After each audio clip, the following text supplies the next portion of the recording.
नमस्कार, आप देख रहे हैं डीपीएन लाइव न्यूज। प्रजापति समाज की हर छोटी बड़ी खबर के साथ में मैं आपका दोस्त आरबी प्रजापति। मित्रों, हम आपको अपने न्यूज चैनल के माध्यम से प्रजापति समाज की हर छोटी बड़ी खबर की जानकारी दे रहे हैं और आपसे निवेदन है कि आप हमारे न्यूज चैनल को सब्सक्राइब कर दीजिए।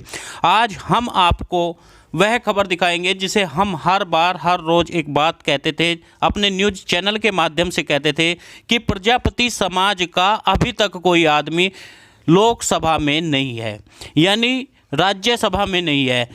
भारत की सबसे बड़ी पंचायत में हमारे समाज का आदमी नहीं है। इस बात को हम हर रोज़ अपने न्यूज़ चैनल के माध्यम से बताते थे।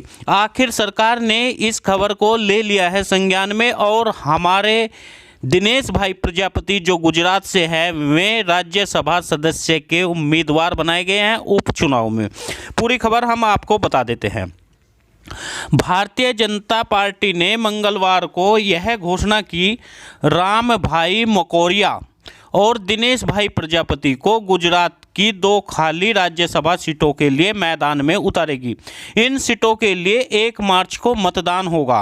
कांग्रेस के सदस्य अहमद पटेल और भाजपा सदस्य अभय भारद्वाज की मृत्यु के कारण दोनों सीटें खाली हो गई। कोविड महामारी के कारण 25 नवंबर को पटेल और 1 दिसंबर को भारद्वाज की मौत हो गई थी। बहरहाल भाजपा के दोनों उम्मीदवार गुरुवार तक अपना नामांकन दाखिल कर सकेंगे। रामा भाई मकोरिया मारुति कैरियर्स के संस्थापक CMD है और राजकोट में भाजपा के पुराने कार्यकर्ता रहे। वह 1974 से अखिल भारतीय विद्यार्थी परिषद के सदस्य रहे और बाद में 1978 में जनसंघ में शामिल हो गए। तब से वे भाजपा के साथ में है।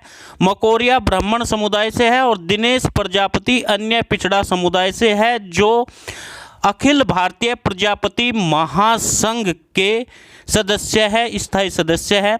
उत्तरी गुजरात के बनासकांठा में रहने वाले हैं। प्रजापति समाज से लंबे समय से जुड़े रहे और प्रजापति समाज की सेवा करने में माहिर हैं। वह भाजपा में बक्सी पंच मोर्चा के प्रमुख है। वह गुजरात में राज्य सड़क परिवहन निगम के पूर्व निदेशक भी हैं। वह भाजपा बनासकांठा के जिला महासचिव भी रह चुके हैं। नामांकन दाखिल करने का अंतिम दिन 18 फरवरी है। नामांकन की जांच 19 फरवरी को होगी, जबकि वापस नाम लेने के अंतिम दिन में 22 फरवरी है। 1 मार्च को सुबह 9:04 बजे तक मतदान होगा। मतगणना उसी दिन शाम को 5 बजे होगी। पूरी चुनाव प्रक्रिया 3 मार्च को हो जाएगी। अहमद पटेल को 2017 में राज्यसभा का सदस्य चुना गया था। उनका कार्यकाल 18 अगस्त 2023 में समाप्त होना था। भाजपा के अभय भारद्वाज को जून 2020 में चुना गया और अपने कार्यकाल में 21 जून 2026 को समाप्त होना था। कांग्रेस ने 2 अलग अलग चुनाव कराने का निर्वाचन आयोग के फैसले को चुनौती देने का भी फैसला किया है, क्योंकि उन्होंने दावा किया है कि इससे भाजपा दोनों खाली सीटों में जीतने की मदद मिलेगी।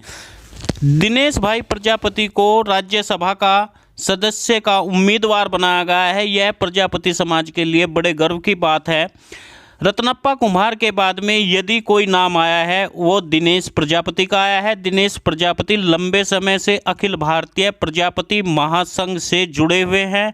अखिल भारतीय प्रजापति महासंघ जो देश का सबसे बड़ा संगठन माना जाता है, उसी से जुड़े हुए हैं और इसके साथ में वे अपनी पार्टी के भक्त भी कहे जाते हैं। अहमद पटेल का 25 नवंबर 2020 को एक निजी अस्पताल में निधन हो गया था।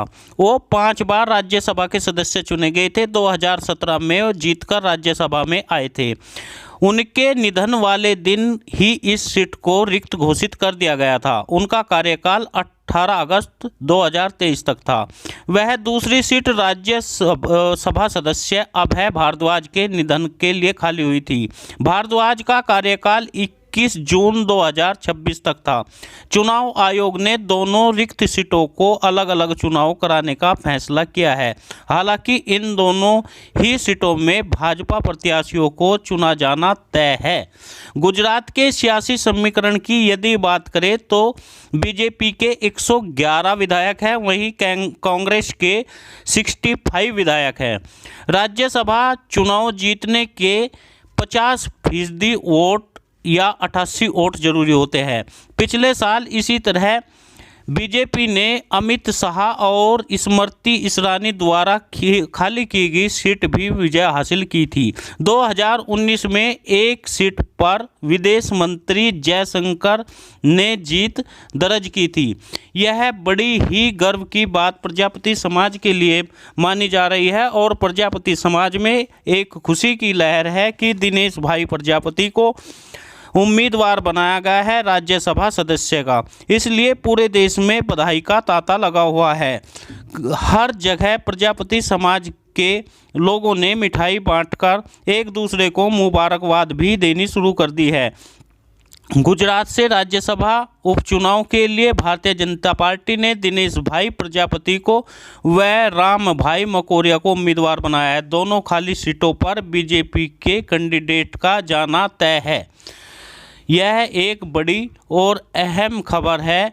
गुजरात में राज्यसभा का उपचुनाव भारतीय जनता पार्टी के दिनेश भाई और राम भाई मकोरिया ही चुनाव जीतेंगे, यह तय सा लग रहा है। आपको एक बार फिर बता दें, दिनेश प्रजापति पिछड़ा समुदाय से है जो उत्तरी गुजरात के पानस कांठास के रहने वाले हैं और भाजपा में बक्सी पंच मोर्चा के प्रमुख हैं। वह गुजरात राज्य के सड़क परिवहन निगम के पूर्व निदेशक भी रह चुके हैं।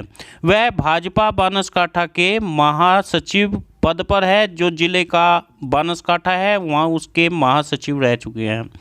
नामांकन दाखिल करने का 18 फरवरी लास्ट तारीख दी गई है और नामांकन की जांच 19 फरवरी को होगी। नाम वापस लेने का अंतिम दिन 22 फरवरी है। 1 मार्च सुबह 9 बजे से शाम 4 बजे तक मतदान होगा। मतगणना उसी दिन शाम को 5 बजे तक होगी। पूरी चुनाव प्रक्रिया 3 मार्च को होगी। अहमद पटेल ने को 2017 में यह राज्यसभा का सदस्य चुना गया था। उनका कार्यकाल 18 अगस्त 2023 तक खत्म होना था।